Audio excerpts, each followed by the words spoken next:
Anne Bancroft, the stage and film star whose signature triumphs in a 50-year career ranged from the courageous Annie Sullivan in The Miracle Worker to the hungrily seductive Mrs. Robinson in The Graduate. How Anne Bancroft became Hollywood's ultimate seductress. Make sure to watch the video until the end and leave your thoughts in the comments.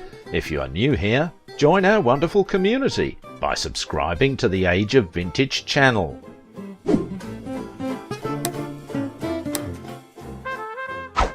Anne Bancroft, who always brought a touch of class to her movies.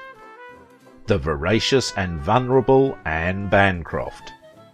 Mrs. Robinson, you're trying to seduce me, aren't you? These famous lines from The Graduate would forever link Anne Bancroft to the groundbreaking film and confirm her status as a movie icon.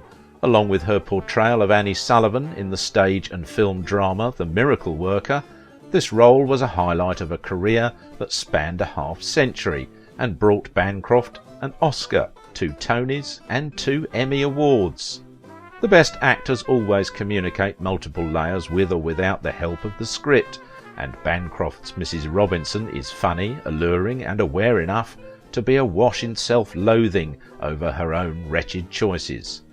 Until the screenplay forces her to turn into a cliché virago at the climax, she's by far the most compelling character in her movies. Anne Bancroft worked with Henry Fonda early in her career and with John Ford late in his. She won acclaim on stage and on screen and also acted opposite a guy in a gorilla suit. And she played emotionally draining roles while being married to perhaps the biggest goofball in Hollywood history. Just as importantly, she was clear-eyed about her craft, about aging and about the industry she worked in, ringing the bell about opportunities for women and industry sexism decades before. Anne Bancroft embodied 2 qualities that were nowhere near as diametrically opposed as they seem at first glance: the sensuality of a beautiful woman used to commanding any room she entered, and the 0 to 60 in 3 seconds flat capacity for rage of someone born Maria Louise Italiano in the Bronx. Bancroft was born Anna Maria Louise Italiano on September 17, 1931, in the Bronx borough of New York City, to Italian immigrant parents. Her mother Mildred was a telephone operator and her father Michael a pattern maker. The urge to perform was apparent in her even as a toddler. She said, "When I was 2, I could sing under a blanket of blue. I was so willing, so wanting, nobody had to coax me." But encouragement, especially from her mother, she did get. Even the Great Depression and her father's unemployment in the late 1930s did not stop the family from finding a way to provide the aspiring entertainer with tap dancing lessons. Bancroft was committed to challenging herself and strengthening her craft. At Christopher Columbus High School, Bancroft acted in student productions and briefly considered a career as a laboratory assistant. Her mother, however, championed the young girl's dreams and insisted she enroll at the American Academy of Dramatic Arts. Bancroft studied a year there and began to perform on radio and television, at first as Anne Italiano and then as Anne Marno. She supplemented her income by working as a salesgirl and as an English teacher to noted Peruvian singer Yamar Sumac. Early television credits include The Torrents of Spring and The Goldbergs. Then in 1952, Anne Bancroft was born. Starting out in the 1950s, Bancroft had to endure all the finely graded humiliations of an actress with an ethnic background and no obvious niche. When she was signed by Fox in 1951, Darryl Zanuck handed her a list from which she could choose a new name. She thought that most of the choices sounded cheap. Handed a list of surnames that day, she chose Bancroft for her new professional name. Bancroft was the only name that didn't make me sound like a bubble dancer, she said. Soon she was working in the fledgling medium of television and went to Hollywood in 1952, where 20th Century Fox signed her to a contract. My goal was simply to be a movie star. I had no idea what to be an actress meant. It was just to be famous and popular and powerful and rich. In one of those quirks of fate that often become the stuff of legend, Bancroft helped a fellow actor by reading in his screen test for 20th Century Fox, but it was Bancroft, not her friend, who was offered a contract with the studio. So Bancroft headed west. Once in Hollywood, she was given a list of possible screen names from which to choose. Bancroft was the only one with any dignity. That dignity was not immediately transferred to Bancroft's career, however, as the next 5 years and 15 movies proved largely unsuited to her talents. She was groomed as a standard babe when Hollywood signed her at 20. It was like fitting a firestorm for a corset.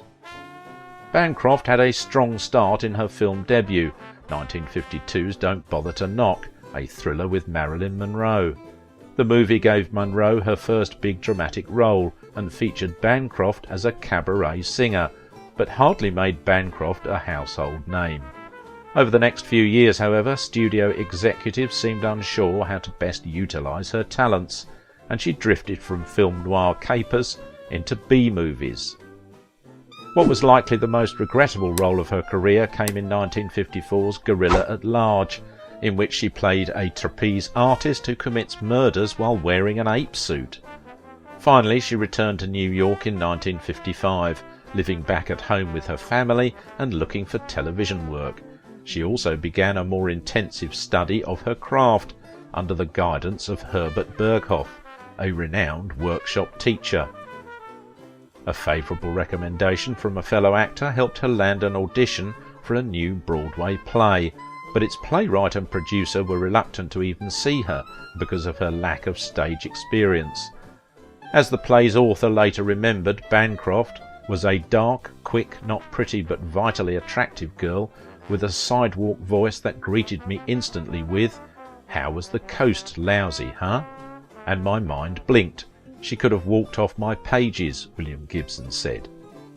After her contract with Fox lapsed, Bancroft remained in California for a time as an independent artist, appearing in such movies as New York Confidential, The Last Frontier, Walk the Proud Land and Nightfall, but neither did these later efforts bring Bancroft any particular notice.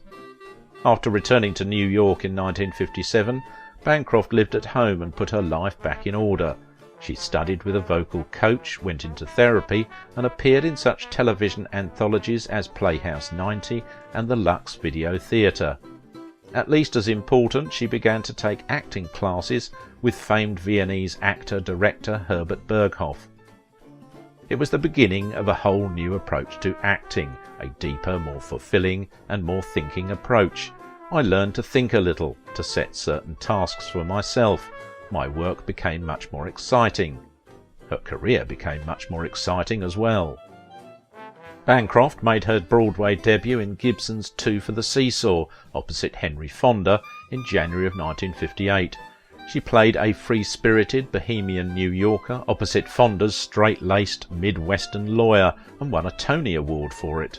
She next originated the role of Annie Sullivan, the determined teacher who taught a blind and deaf Helen Keller to speak, in another play by Gibson, The Miracle Worker. Again she took the Tony for Best Actress and went on to reprise the part in the film version, which also starred her stage co-star Patty Duke.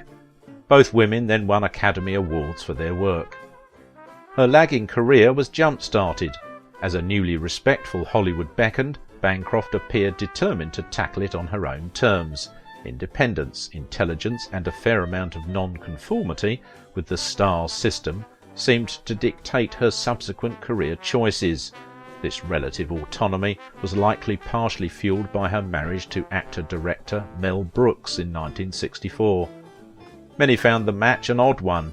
He was the fast-talking funny man from Brooklyn, and she was the cool beauty with more than a dash of class. But the partnership endured over 40 years, and the marriage produced one child, a son, Maximilian. They were one of the great show business love stories of all time. They were madly in love with each other, the most inseparable, devoted, loving couple. He could make her laugh so hard. She thought he was the funniest man, and she was as funny as he was. She could keep up with him, and he never stopped feeling how beautiful and talented she was.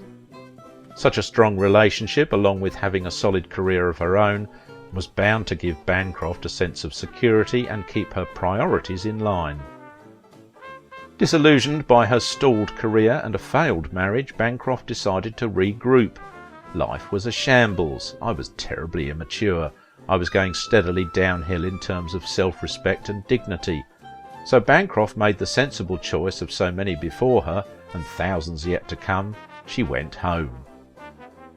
Bancroft went on to make a number of well-received films over the next few years, but it was her appearance in The Graduate that forever slotted her in the public eye as Mrs. Robinson, the woman who seduces the son of her husband's law partner.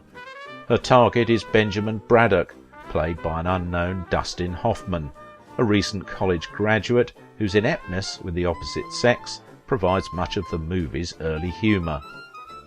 Anne Bancroft was playing a 40-something Mrs. Robinson, seducing college graduate Benjamin. This Mrs. Robinson was 59 when she started sleeping with a 19-year-old. The plot takes a darker turn when Benjamin is set up on a date with Elaine, the Robinsons' daughter.